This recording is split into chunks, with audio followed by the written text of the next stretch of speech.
수산성이 어지럽더라. 이게 오늘 본문 바로 앞에 있는 3장의 마지막 절 내용입니다. 너무 혼란스러운 거죠. 어지럽다는 표현은 갑작스러운 이 사태가 도무지 이해가 되지 않고 당황스럽고 두려움과 공포 속에 빠져 있는 그 상태입니다. 우리가 인생을 살 때 이런 일이 있을 수가 있죠. 전쟁이나 우리 자연재해 같은 큰 일들이 생길 수 있습니다. 그러나 이것은 하만이 왕의 칙령을 얻어내어 11개월 뒤 아달월 13일에 하루 동안에 이 페르시아에 있는 유다인들 전체, 즉 남녀노소를 막론하고 다 죽이며 그들의 재산을 탈취하도록 왕의 명령, 칙령이 내려진 것입니다. 그것을 급히 역졸들에게 명해서 전하게 하죠. 그 시간에 왕과 하만은 더불어 술을 한 잔 들이키고 있는 것이죠. 그때 수산성에서 가장 먼저 소식을 들은 유다인들이 죽음의 공포 속에 압도되어 어지러운 것입니다. 이 파발들이요, 서울에서 소식을 전하고 이내 곧 수원으로 내려가죠. 수원에서 있는 그 유대인들이 공포와 어지러움 속에 두려워 떠는 것입니다.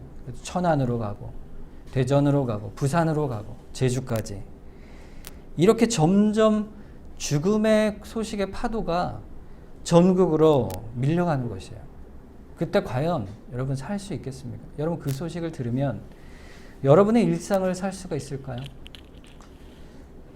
하나님의 백성 유대인들이 과연 이때 살아갈 수가 있을까? 그들이 약속받은 땅에서 죄를 범하여 불순종하여 하나님께 불순종하여 멸망하고 포로로 잡혀와 있는 이 지경에서 정말 힘이 없는 소수의 민족이 과연 왕의 명령 앞에 살 수가 있을까? 이 상황 속에서 유대인들이 할 수 있는 일이 뭐가 있겠습니까? 오직 한 가지밖에 없죠. 그저 대성통곡하는 것뿐이 없습니다. 오늘 본문 1절에 보면 모르드게가 이 모든 일을 알고 자기 옷을 찢고 굵은 베옷을 입고 죄를 뒤집어 쓰고 성중에 나가서 대성통곡하였다 그랬어요. 성중에서 대성통곡하며 궁궐앞까지 이른 것이죠. 울부짖는 거예요. 절박한 상황에. 이렇게 크게 울부짖을 때 그 소리를 누가 들으라고 울부짖을까요? 누구에게 그 자신의 형편을 부르짖겠습니까? 이 수산성에 있는 여러 백성들이 있겠죠. 그 나라 백성들이 유다인들을 불쌍히 여겨서 그 소리를 듣고 왕에게 상소를 올려 명령을 취소해 주시오. 이렇게 하겠습니까? 아무리 소리쳐온들 누가 저들을 돌아보겠어요? 오히려 유다인들을 향한 조롱과 멸시, 이제 곧 죽을 자들이라 짐승처럼 여기는 백성들의 모습이 오히려 있는 것이죠. 개 중에 마음이 부드러운 사람도 있을 거예요. 그들은 혀를 끌끌 차면서 저들이 여기까지 포로로 끌려오더니 아유 이제 멸절이 되는구나 안타까워하겠죠. 그럴 뿐입니다. 그러면 도대체 이스라엘 백성들과 모르드게가 왜 대성통곡하며 울부짖을까요? 도대체 무슨 그 울부짖음의 의미가 있겠습니까? 세상 사람을 보고 우는 것일까요? 아니죠. 모르드게가 우는 울음은요, 여보시오 사람들 나 좀 보시오, 우리가 이렇게 죽게 되었으니 불쌍히 여겨주시오, 이렇게 부르짖는 게 아닙니다. 누구를 향한 부르짖음과 울음이죠? 하나님을 향한 통곡입니다. 우리를 불쌍히 여겨주시옵소서 아버지 하나님, 그거예요. 본문에는 하나님의 이름이 나오지 않죠. 그냥 대성통곡했다고 돼 있죠. 그러나 여러분 믿는 자들이 하나님의 백성이 우리가 기가 막힌 이런 상황이 닥치면 오직 할 게 뭐가 있어요? 하나뿐이잖아요. 우리에게 남은 한 가지 일은 뭐냐? 하늘을 향해 부르짖는 거예요. 울부짖는 거예요. 우리 찬송도 아까 예배전 찬양에 불렀지만 시편 121편 1절에 3절 말씀이 그 믿음의 고백입니다. 내가 산을 향하여 눈을 들리라. 나의 도움이 어디서 올까? 나의 도움은 천지를 지으신 여호와에게서로다. 여호와께서 너를 실족하게 아니하시며 너를 지키시는 이가 졸지 아니하시리로다 그랬어요. 이 사람은요, 이 시편을 쓴 사람은 인생의 고백이 있는 거예요.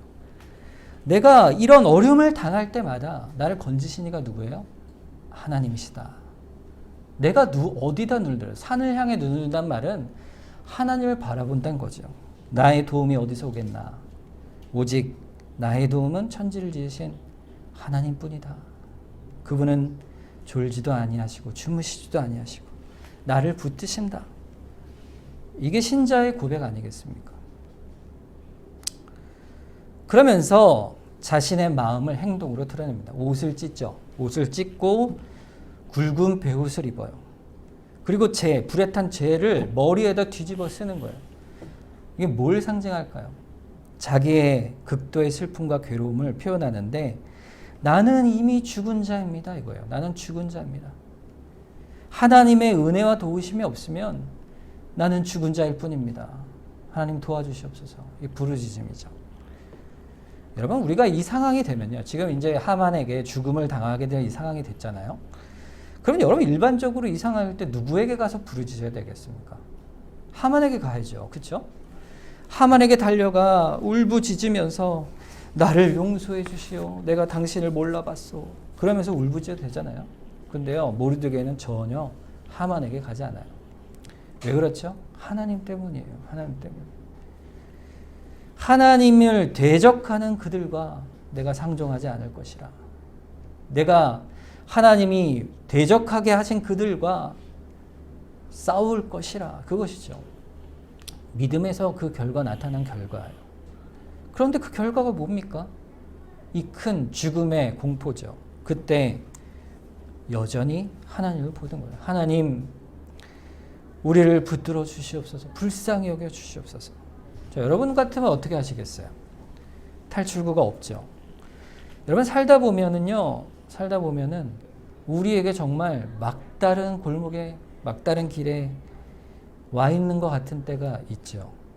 정말 어떻게 해볼 도리가 없는 일이 있을 때가 있어요.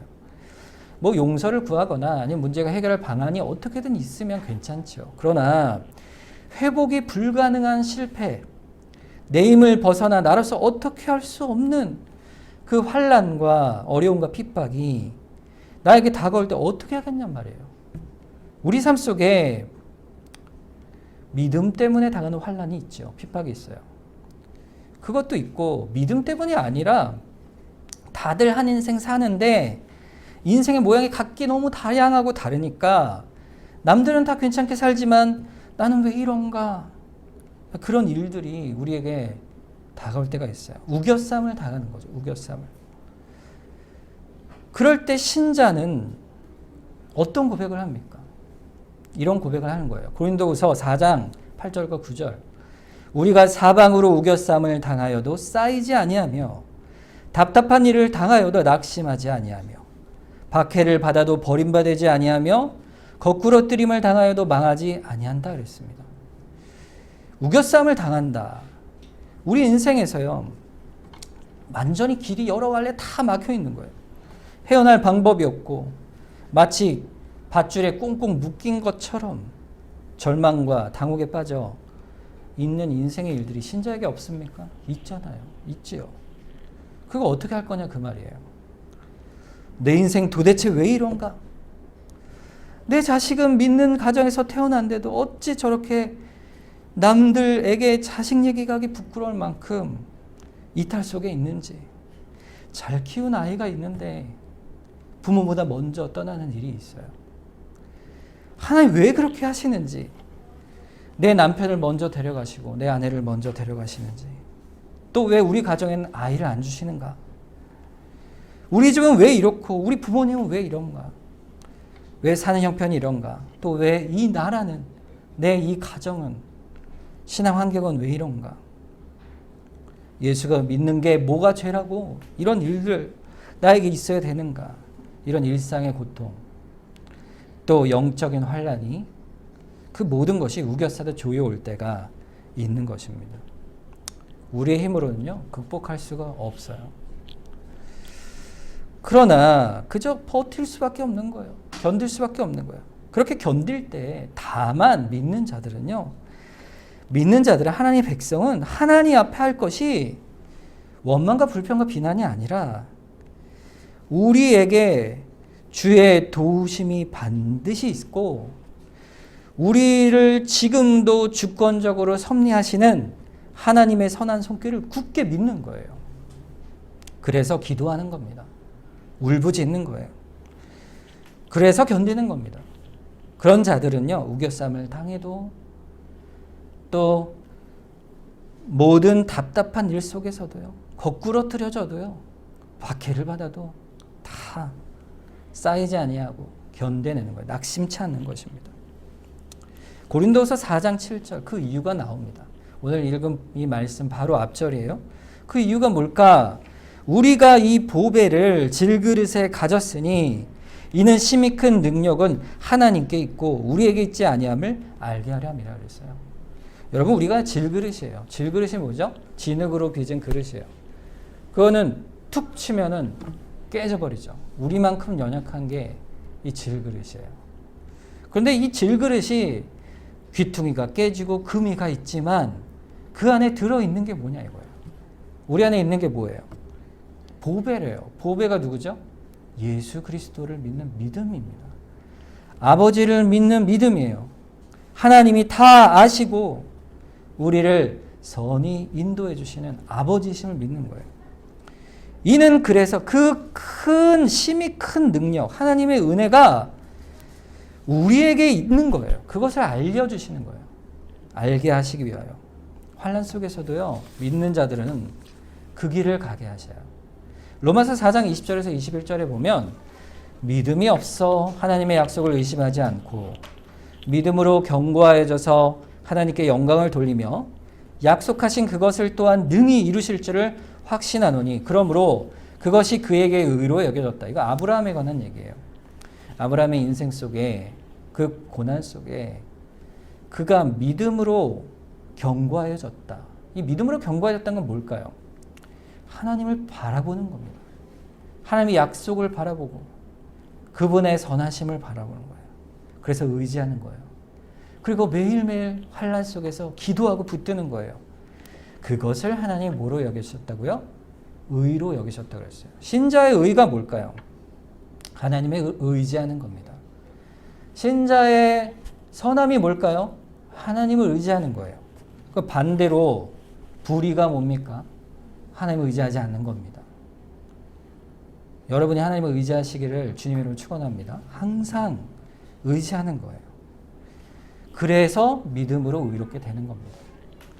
다니엘서 9장 3절에서 4절에 보니까 내가 금식하며 베옷을 입고 죄를 덮어쓰고 주 하나님께 기도하며 간구하기를 결심하고 내 하나님 여호와께 기도하며 자복하여 이르기를 크시고 두려워할 주 하나님 주의 사랑하고 주의 계명을 지키는 자를 위하여 언약을 지키시고 그에게 인자를 베푸시는 이시여.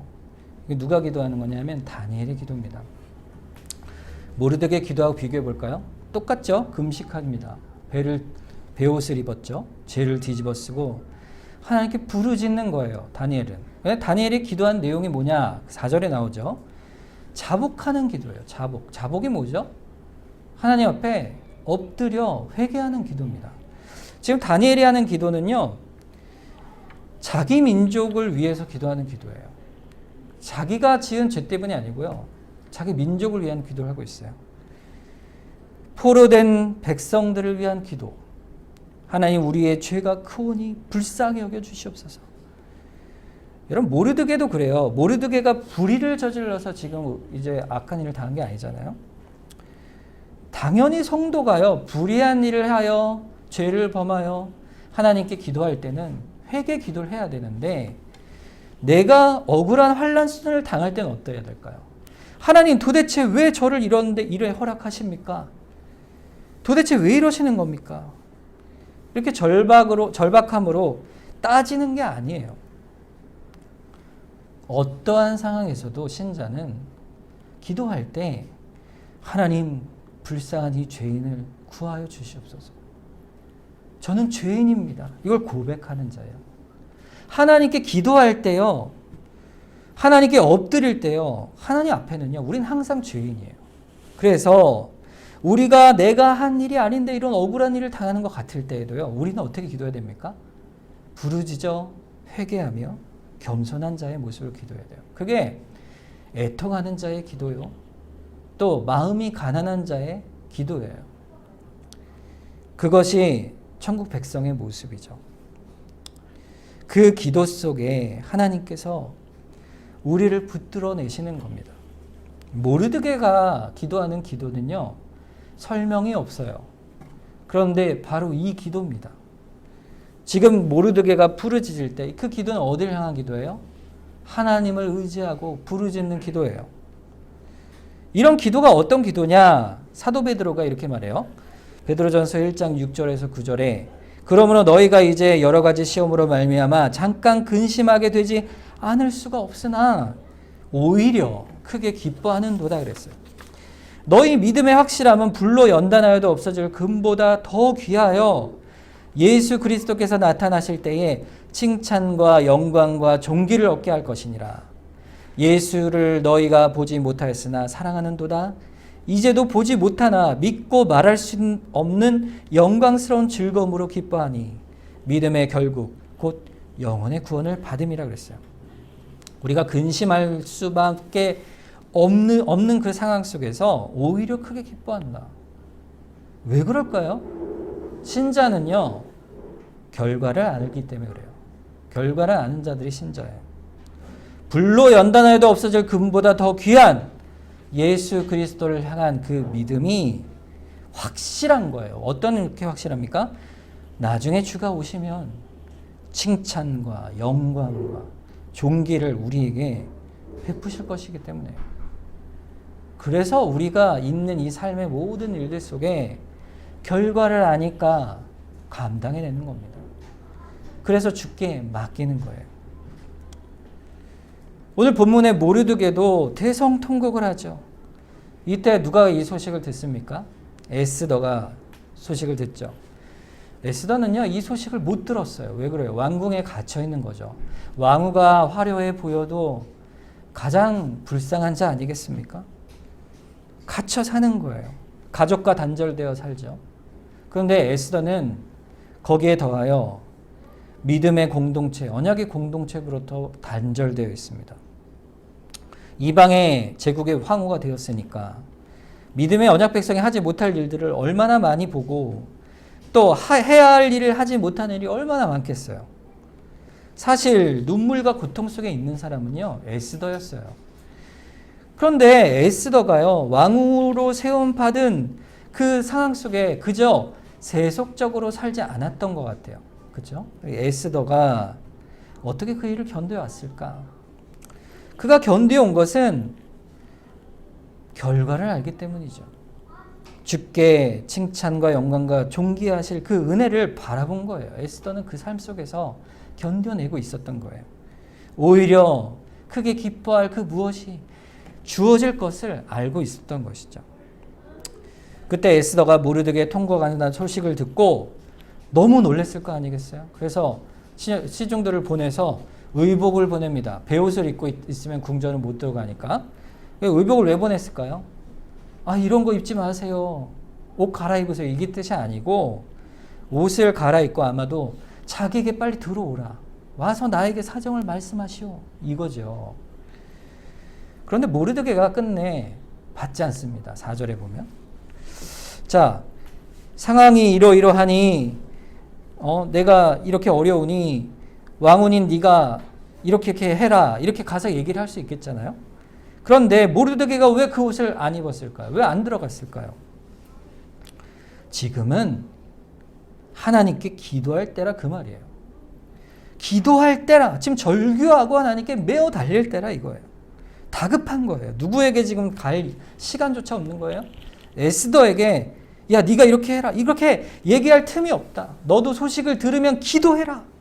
이런 절박한 틈에 하나님께 기도할 때 아니냐.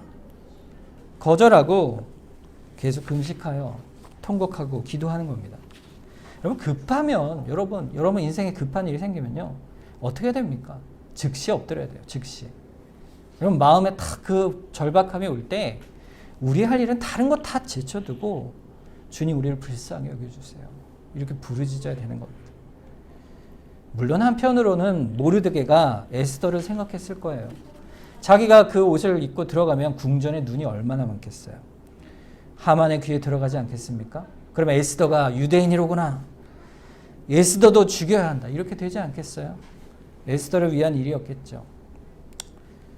에스더가 그 말을 듣고요, 멈추지 않습니다.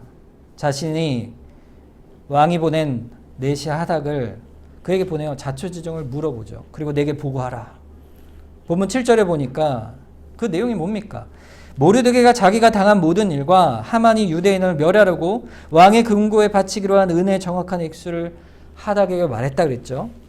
하만에게 당한 일이 무엇이고 유대인이 어떻게 하만에게 멸절되었는데 알고 보니까 뭐예요? 모르드게가 절을 안 했다 그죠? 왜 절을 안 했습니까? 그 이유가 여기 나오는 거예요. 하만이 누구의 자손이냐? 아말렉 족속 아니냐? 어찌 하나님 백성인 우리가 아말렉 자손에게 어찌 절을 하겠느냐? 우리의 민족의 역사요, 그들을 멸절해야 할 자들인데 하나님께서 가나안 땅에 주신 명령을 다시 기억하는 것이죠. 그러면 반대로 생각해 보세요. 하만은 어떻겠어요? 하만도 역시 원수 아니겠습니까? 그러니까 이 말은 뭐냐면요, 자초지정의 결론은 뭐냐면 결국 이 음모는 너무 무서운데 돌이킬 수가 없다 이거예요. 돌이킬 수가 없다. 하만이 그러니 돌이킬 수 없다. 또 은을 1만 달란트나 왕에게 바쳤으니 말로만 어떻게 왕의 마음을 돌이킬 수 있겠어요? 불가능하다. 결국에는 인간적인 힘으로 어찌할 수 없다는 사실을 에스더에게 전하였을 것입니다. 더 나아가서 8절에 보면 또 유다인을 진멸하라고 수상궁에 내린 조서 초본을 하닥에게 주어 에스더에게 보여 알게 하고 또 그에게 부탁하여 왕에게 나아가서 그 앞에서 자기 민족을 위하여 간절히 구하라. 에스더에게 말하는 거예요. 자, 너는 왕에게 가서 이제 우리 민족을 위하여 간절히 구하여 보아라. 명령을 하는 것이죠. 모르드게가. 그런데 에스더는 유다인 아닙니까? 여기에 큰 위험이 있는 거예요. 지금 우겨쌈이 여기 있는 거예요. 11절에 안 될 이유가 너무 많아요. 보세요. 왕의 신하들과 왕의 각 지방 백성이 다 알거니와 남녀를 막론하고 부름을 받지 아니하고 안뜰에 들어가 왕에게 나아가면 무엇뿐이라고요? 오직 죽음뿐이다. 국법이에요. 왕 앞에 부름 없이 가면은 죽음이다. 왜 그랬을까요? 아마 왕을 보호하기 위한 법이었겠죠. 그러나 그로 인해 죽는 자들이 있지 않았겠어요? 그가 금규를 내밀어야 살 것이라. 이제 내가 부름을 입어 왕에게 나아가지 못한 지가 이미 30일입니다. 몇 가지 이유가 막 등장합니다. 내가 왕에게 왕후라도 허락받지 아니하고 가면 왕이 기뻐하지 아니하면 죽는 것이 법입니다. 이게 첫 번째 법 아니겠어요? 내가 가면 죽을지 모른다. 게다가 왕이라 할지라도 자신이 내린 칙령을 취소할 수 없으니 왕이라도 어찌 할 수 있나 소용이 없지 않습니까? 이게 두 번째겠죠. 세 번째, 왕의 성격이 와스디를 폐위시킬 때 보세요. 얼마나 즉흥적입니까? 자존심이 강하고 의심이 많은 사람이었어요. 왕이 가진 그 성품이 너무 두렵지요. 마지막으로 에스더가 왕에게 부름을 받지 못한 지 벌써 며칠이에요? 30일이 지났다. 이 말은 뭡니까? 이미 많은 여인을 거느린 왕이니까 에스더를 총애가 멀어진 것이죠. 총애가 멀어진 거예요. 법도 허락이 안 되고 왕의 성품도 그렇고 상황이 모든 안 될 일들만 가득한 거예요. 우겨쌈이 있죠. 이제 죽음밖에 없는 것 같아 보여요.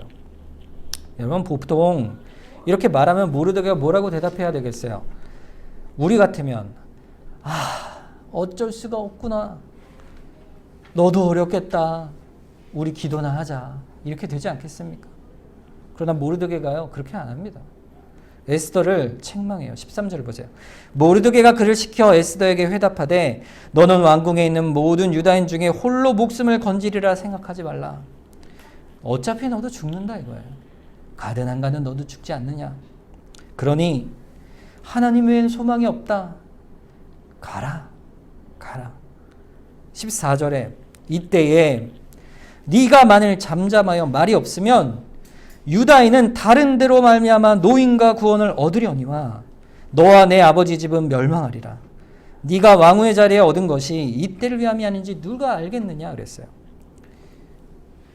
두 가지 말을 하는 거죠. 네가 안 가면 하나님께서 자기 백성을 반드시 구하실 것이다. 네가 안 해도 하나님은 약속을 통하여 너의 하나님의 백성을 반드시 구하실 것이야. 이게 첫째죠. 두 번째는 뭐예요? 그러면 네가 지금 그렇게 할 자리에 있지 않느냐 이거예요. 네가 할 자리에 있지 않느냐. 이때를 위함이 아니냐. 그러니 가라. 네가 거부하면 너의 집도 멸망받을 것이다. 결국 뭡니까? 네가 있는 자리에서 너의 책임을 다하라 이거예요. 죽기를 각오하고 너의 책임을 다하라. 여러분 하나님께서 어떻게 하실지 모르죠. 그러나 모든 성도가 기억해야 할 것이 뭐냐 하면 우리가 있는 자리에서 복음을 위해 하나님 나라를 위해서 주의 교훈에 순종함으로 살아가는 성도의 부름에 우리는 어떻게 해야 될까?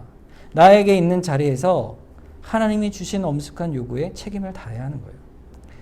그것을 통해서 여러분 하나님이 일하시는 거예요. 여러분 근데 내가 안 일한다고 해서 하나님이 일 안 하실까요? 아니에요. 하나님이 다 이루어 가시죠. 그런데 나는 어디 서야 되냐 이거예요. 나는 어디 서야 되느냐. 모르드게가 지금 다른 걸 요구하는 게 아니죠. 모르드게가 요구하는 그 책임이 뭘까요? 지금 너에게 요구하는 그 책임이 뭘까요? 에스더에게. 하나님의 나라예요. 하나님의 말씀을 지키고 그 백성을 지키고 하나님 앞에 교회를 지켜나가는 복음을 사수해가는 그 일을 해나가라 이렇게 명하는 것이죠. 마땅히 해야 될진데 절대 물러설 수 없는 한 가지 사실이 있는 거예요. 성도에게는. 그 물러서면 죽는 거예요. 그때는 자기가 해야 할 바를 아는 거죠. 그것이 어떠한 희생이 요구돼도 해야 한다. 그래야 사는 것이다. 죽고자 하면 살고 살고자 하면 죽을 것이라. 누구 말씀이죠? 충무공이죠. 충무공 말씀인데 주께서도 그렇게 말씀하시는 겁니다. 영적인 이치지만 일반적인 사람들도 아는 지혜예요. 모름지기 성도는 자기가 사는 이 시대에 그 시대 안에서 자기에게 주어진 자리에서 어떤 어려움이 있을지라도 예수 그리스도를 위하여 사는 것이 우리의 삶인 것을 그 은총 가운데 감사하며 사는 것 외에는 다른 선택이 없는 겁니다. 에스더가 그래서 이렇게 고백하는 거예요. 16절에 당신은 가서 수산에 있는 유다인들을 다 모으고 나를 위하여 금식하되 밤낮 3일을 먹지도 말고 마시지도 마소서. 나도 나의 시녀와 더불어 이렇게 금식한 후에 규례를 어기고 왕에게 나아가리니 죽으면 죽으리이다. 죽으면 죽으리이다. 외통수죠. 갈 길이 죽음밖에 없는 거예요. 그걸 택해야 하는 거예요. 하나님께서 우리 생활 속에서 한 가지만 선택해야 될 때를 내모실 때가 있습니다. 신자가 선택하는 그 선택이 반드시 하나님 보시기에 기뻐하실 만한 선택을 해야 되는 것이죠. 그래서 그 선택 앞에 내가 죽으면 죽으리이다. 이 신앙의 결단이죠. 지금 에스더가 그런 상황에 있는 것입니다. 에스더가 왕으로 세워진 것이 이때를 위함인 것이죠. 에스더 개인을 위한 것이 아닙니다. 유다인 전체, 공동체, 하나님께서 붙드시는 그 교회를 위하여, 좀 더 추상적으로 넓게 얘기하면 하나님 나라를 위하여, 하나님 나라를 위하여. 우리 눈에 보이는 교회예요. 이 교회를 또 통하여 하나님 나라를 이루시는 그 뜻을 위하여 하나님께서 우리가 하나님 말씀에 순종하고 또 하나님을 사랑하기를 원하시고 계신 거예요. 그래서 에스더는 자기의 이기적인 마음을 가지면 죽으면 죽으리라 이렇게 말할 수 없겠죠. 생명을 위하여 나아가겠죠. 그러나 왕후가 된 것이 하나님 백성과 교회를 위한 구원을 위한 것이니 내가 이때를 위함이 아닌가. 여러분 어떤 자리에 계십니까 지금? 여러분이 있는 자리, 하나님이 보실 때 여러분이 가진 자리가 어디에 있는가? 하나님의 복음과 그리스도의 복음, 또 교회를 위하여 항상 우리가 어떤 자리에 있는지 그 관점을 항상 여러분들 돌아보셔야 합니다. 여러분, 가정 안에서도 아빠로서, 남편으로서, 엄마로서, 또 아내로서 가정에서 어떤 자리에 내가 있게 되는가? 내가 신앙적으로 어떤 책임을 가지고 내가 그 자리에 있는가? 하나님께서 나에게 이런 자리를 주신, 이런 권한을 주신, 아비로서의 권한을 주신 것이, 먹고 살고 또 나의 환경을 주신 것이, 또 출석하는 교회도 주신 것이 왜인가를 생각해 보자는 거예요. 내가 지금 어떤 자리에 있는가? 교회에서도 마찬가지죠. 직분이 있고 봉사가 맡은 바가 있고 다 무엇 때문일까요? 한 가지 때문이에요. 그리스도를 높이기 위한 거예요. 그리스도를 높이기 위한 거예요. 하나님 나라를 위한 것이죠. 그것을 위하여 충성되라 주어진 자리예요. 그런데 이것을 조금만 다르게 생각하면 시험이 들기 쉽습니다. 개인적으로 생각하면 내가 왜 이런 피곤한 일을 해야 하지? 내가 뭘 이런 상처를 받으며 손해를 보며 이런 일을 하는 거지? 이런 별 생각이 다 드는 거예요. 내 신앙생활을 하는데 너무 힘이 드는 거예요. 나의 선한 봉사와 섬김이 아무것도 아니게 돼버리는 때가 있는 거예요. 그리스도의 교회가 그래서 허물어져 갈 수 있어요. 복음을 파수할 힘도 약해져 가는 겁니다. 모든 영역 간의 헌신들은요, 다 그것을 위하여 하나님의 부르심을 받아 나에게 주어진 거예요. 그거 생각을 늘 해야 돼요. 내가 지금 무엇을 위해 지금 이 자리에 있는가? 바로 이때를 위함이 아닌가? 하나님의 나라와 교회와 그리스도를 높이기 위하여 주께서 주신 것이다. 그 소명을 기억하는 겁니다. 그래서 에스더가 왕에게 나아가려고 결심을 하죠. 그래요, 내가 나아갈게요. 죽으면 죽는 거죠. 그리고 곧바로 나아갑니까? 아닙니다. 16절에 보면, 다시 보면 어떻게 하죠? 유다인들을 모아서 나를 위해 밤낮 3일을 금식하소서. 나도 시종과 함께 그렇게 금식한 후에 규례를 어기고 나아가겠습니다. 죽으면 죽겠습니다. 밤낮으로 3일간 금식을 부탁합니다. 여러분, 왕에게 나아갈 때요, 왕의 마음에 쏙 들려고 하면은요, 예뻐 보여야 되잖아요? 그러면 3일 동안 굶고 간다 생각해 보세요. 어떻겠습니까? 지금 왕에게 잘 보이는 게 아니에요. 3일 동안 금식하여 뭘 하는 거예요? 역시 하나님께 내어 맡기는 겁니다. 그래서 죽으면 죽는 것이라. 결과는 누구에게 있다? 하나님에게 있다. 여러분, 기도할 때는요, 결과가 하나님에게 있음을 믿고 맡기는 거예요. 그래서 간절히 기도하는 거죠. 하나님께 잘 보이는 3일이죠. 하나님께 매어 달리는 3일이죠. 야고보서 4장 15절에 보면 너희가 도리어 말하기를 주의 뜻이면 우리가 살기도 하고 이것이나 저것을 하리라 할 것이요. 우리가 말할 것은요, 주의 뜻이면 이거예요. 주의 뜻이면. 다니엘서 3장 18절 그렇게 하지 아니하실지라도 왕이여 우리가 왕의 신들을 섬기지도 아니하고 왕이 세우신 금신상에도 절하지도 아니할 줄을 아옵소서. 다니엘과 새 친구의 고백이죠. 로마서 14장 8절 우리가 살아도 주를 위하여 살고 죽어도 주를 위하여 죽나니 그러므로 사나 죽으나 우리가 누구의 것이라? 주님의 것이라. 주님의 것이라. 거기서 우리의 위로가 있는 거예요. 우리 삶의 위로가 어디 있을까요? 절망 속에서. 우리의 위로는 하나님께 있습니다. 하나님께.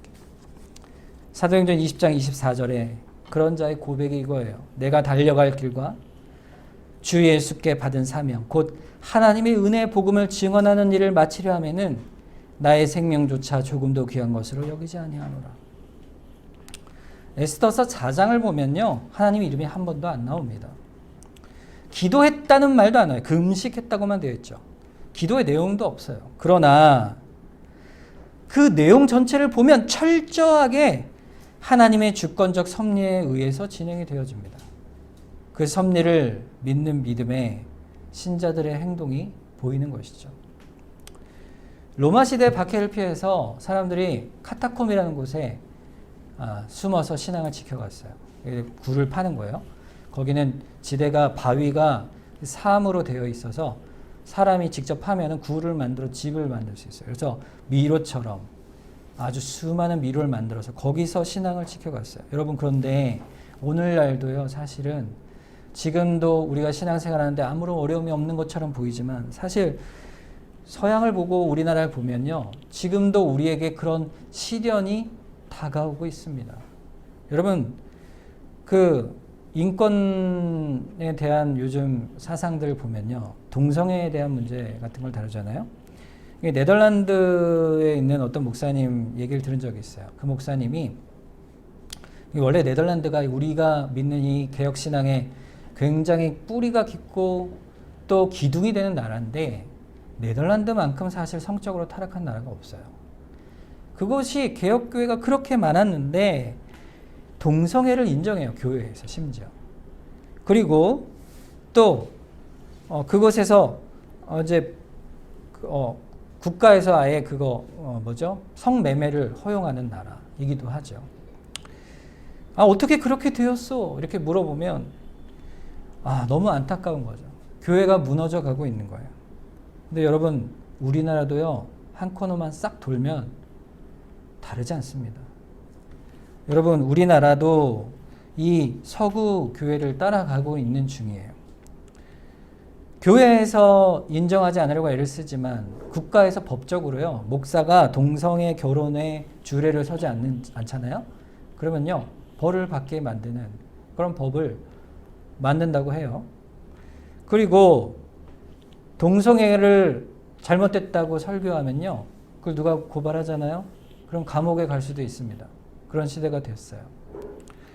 여러분, 우리가 살아가는 세상이요, 지금은 평안해 보일지라도 다음 세대를 보면 아이들이 없어요. 교회마다 아이들이 없어요. 교회가 점점 통곡과 아픔 속에 있을 수가 있습니다. 우리는 지금 당장 보이진 않을지라도. 그런데 우리가 그런 상황에 닥친다 할지라도 우리가 두려워하지 않을 이유가 있어요. 계시록 2장 10절에 보면 너는 장차 받을 고난을 두려워하지 말라. 볼지어다 마귀가 장차 너희 가운데서 몇 사람을 옥에 던져 시험을 받게 하려니 너희가 10일 동안 환난을 받으리라. 네가 죽도록 충성하라. 그리하면 내가 생명의 관을 네게 주리라 그랬어요.